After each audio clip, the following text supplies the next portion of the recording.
Bon, aujourd'hui nous sommes avec ce Santa Fe pour vous montrer une petite installation que je lui ai mise. Donc c'est un Santa Fe première génération, hein, assez vieux, mais bon, il reste quand même assez propre, ça marche nickel. Et du coup on lui a rajouté une petite option que je vais vous montrer dès maintenant, qui est cette magnifique tablette Android. Donc on va enlever les feux pour que on voit un peu mieux, et qui du coup dispose, comme toute tablette Android, de toutes les applications qu'on va pouvoir mettre sur une tablette Android, mais optimisées pour la voiture. Donc déjà on voit le layout, donc comment ils sont agencés les différentes briques, qui rappellent un instrument qui serait d'origine. Donc j'ai acheté ça chez TI's, donc ce modèle là est le CC2+. Et du coup ce modèle là avec un certain niveau de giga de RAM et de stockage qui permet d'avoir quelque chose d'assez fluide, un écran QLED qui fait que la qualité est assez bonne, assez bien d'ailleurs pour le prix je trouve, et des performances qui sont vraiment très satisfaisantes. Donc, concernant ce qu'on peut faire à l'intérieur, donc vous voyez là sur ce layout, j'ai Google Maps, j'ai à peu près toutes les applications, voilà, Spotify, YouTube, etc. Et puis j'ai même bien sûr ici Waze, pareil, optimisé pour les déplacements. On peut aussi couper en deux l'écran, c'est une fonctionnalité qui est assez intéressante je trouve, notamment pour avoir une application de navigation, et puis à droite on peut avoir par exemple Spotify, et du coup voilà, pareil, mon Spotify on peut écouter, et comme c'est branché sur les enceintes, voilà. Sean Carter, gros proxélytisme, meurt avec le cœur dur, tu verras le meilleur des mondes. 1984, diable, j'ai même peur des ombres. 451 Fahrenheit, c'est 232 Celsius. Tout dans la couche d'ozone, même le ciel s'use. Chez moi, on dit les posé, je regarde. Bon voilà pour ce petit interlude.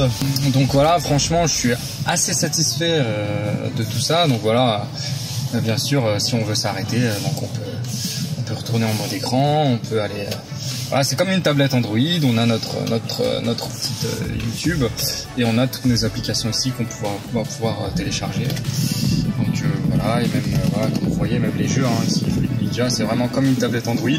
Bon, l'idée bien sûr c'est de pas l'utiliser en conduisant, mais bon voilà, quand on est arrêté comme ici, ça peut être quelque chose qui est assez divertissant. Donc voilà, le tactile est très rapide, c'est très réactif, il n'y a vraiment pas de souci. On peut en effet connecter également le téléphone, vous voyez qu'en haut mon téléphone est connecté en Bluetooth, et du coup si on veut utiliser toutes les musiques qu'il y a sur le téléphone, on a notre application en musique Bluetooth ici, et du coup là ça va nous permettre de pouvoir écouter, voilà, si on met notre musique du téléphone. Bon, l'idée c'est pas forcément d'utiliser la musique du téléphone vu qu'on a cette tablette là, donc ça va être maximiser l'utilisation et l'exploitation de cette tablette là bien sûr en mettant les musiques, vos applications de musique. Bien sûr le GPS marche grâce à une antenne GPS qui est fournie, donc vous la voyez, je l'ai mise là-bas. Donc cette antenne GPS, une antenne GPS classique, j'ai juste fait passer le fil par là, et puis en dessous derrière la boîte à gants, et puis qui arrive derrière la tablette ici. J'ai acheté un modèle directement pour Santa Fe, donc moi j'avais pas à la base le 2 DIN, donc j'avais vraiment le petit poste Pioneer comme ça, un DIN. Donc ils m'ont fourni aussi toute la façade en fait, cette façade là, donc tout ça, et jusqu'à ici quoi, avant la clim, pouvoir encastrer en fait, et que ça rentre de façon bien encastrée, bien intégrée sur notre console. Et bien sûr après il a fallu enlever les fiches de tous ces boutons là et de l'horloge, mais voilà, ça se fait vraiment assez facilement. Comment on démonte? En enlevant déjà cette chose là, pour mettre les mégots, et vous voyez là qu'on a deux vis, donc ici, donc seulement ces deux vis là, et ensuite en tirant comme ça on enlève tout le bloc de clim. Ensuite, en enlevant les fiches liées à l'allume-cigare et les deux fiches liées à la clim, on peut carrément enlever ce boîtier-là. Et puis on peut enlever ensuite toute l'interface ici, juste en tirant, toujours en commençant par le bas. C'est vraiment très simple, on commence par le bas, ce sont des petits clips derrière. Et puis en tirant vers le bas, tout ça va se détacher. Attention à pas tirer fort, moi j'avais les fils qui étaient assez courts hein, des différentes fiches. Donc ça peut être assez fastidieux pour aller les déconnecter. Mais voilà, il n'y a vraiment pas de difficulté. On vous offre la façade, donc ça s'intègre très bien dans la voiture. Il y a aussi, comme vous voyez, ici on est connecté en 4G en haut. Donc en fait, il y a aussi une carte SIM qu'on peut mettre à l'intérieur de cette tablette là. Bon, ce que je trouve pas très agréable, c'est le fait qu'elle soit pas très accessible. Donc si on veut enlever une carte SIM ou quand on veut vendre la voiture par exemple, enlever sa carte SIM, bah il faut démonter, il faudra enlever la clim, il faudra redémonter ici et enlever la carte SIM qui se trouve ici. Et du coup l'antenne 4G, pareil, c'est comme l'antenne 3G, mais là pour le coup je l'ai mis à l'intérieur parce qu'elle est assez longue, elle fait quasiment 7-8 cm de long. Donc je l'ai collé derrière sur une armature un peu métallique que j'ai trouvé et ça capte très bien, j'ai pas de soucis. Il y a aussi trois ports USB, donc un que j'ai un peu mal fait ici et du coup j'ai percé un peu la façade ici pour faire rentrer, du coup il y a un câble USB qui part de la tablette et qu'on peut mettre où on veut. Et puis il y a même 2 autres câbles en plus que moi j'ai fait sortir ici. Voilà, on sait jamais pendant les vacances pour charger les téléphones ou autres pendant un long voyage. Donc ça peut être toujours agréable. Donc voilà, on va remettre ça. Et voilà, du coup, donc pour les fonctionnalités, il y a en effet le téléphone, donc c'est pour appeler vraiment avec mon téléphone qui est connecté en Bluetooth. Mais après, on peut, voilà, c'est une tablette Android, donc on peut aller avoir une appli de téléphone, voilà. Et là, pour le coup, je vais appeler avec le numéro de la puce de la carte SIM qui est insérée dans cette tablette-là. Donc, et ça marche très bien. Pour la radio, pareil, hein, on a la radio ici. De s'en procurer gratuitement. Hein. Ouais. Donc voilà, c'est pas très beau aussi en termes de design, mais c'est assez fonctionnel, c'est très rapide. Il y a la fonction de mémoire, on peut le mémoriser sur je crois 15 stations. On a donc un menu qui nous permet de faire un peu disons tous les réglages, donc que ce soit le Wi-Fi, donc on peut également se connecter en Wi-Fi. L'usage des données, c'est pour voir notre SIM, etc. Sur notre voiture, on a aussi tout un mode de paramétrage.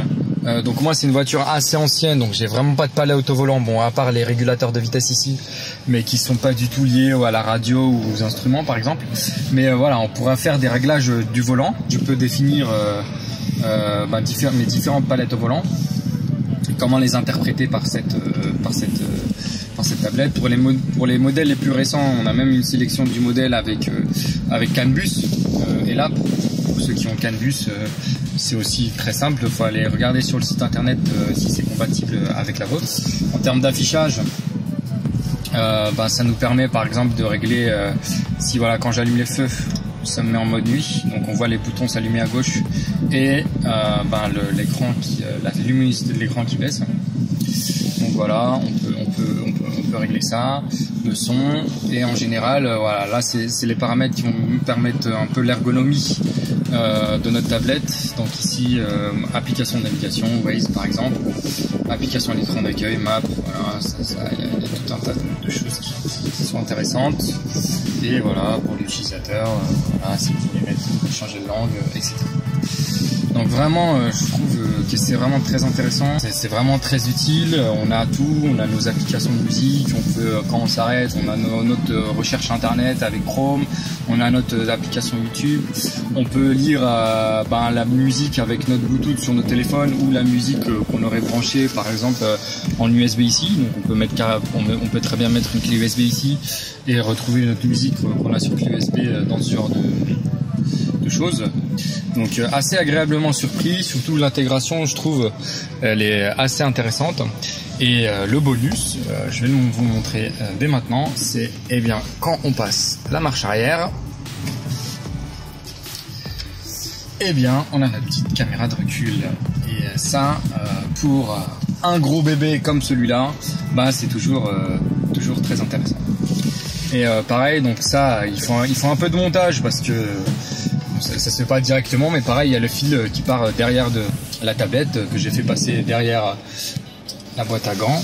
J'ai fait passer derrière la boîte à gants. Ensuite, on suit le montant, etc. jusqu'à derrière, et en passant ici par les joints. Et du coup, là, on rentre par les montants de porte. Donc, je vais vous montrer ce que ça donne. Donc, j'ai carrément percé la voiture.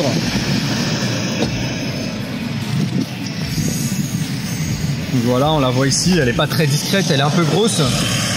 Mais en tout cas, ça rend la chose très, très intéressante. Voilà, donc j'espère que cette présentation vous aura plu. N'hésitez pas si vous avez besoin d'autres explications sur ce genre de tablette. Je vais vous mettre là en description sur où on peut l'acheter. Donc moi je l'ai acheté sur AliExpress pour vraiment Hyundai Santa Fe. Donc ils m'ont aussi livré la façade de la console pour permettre une intégration très propre. Et on se dit à très bientôt et salut!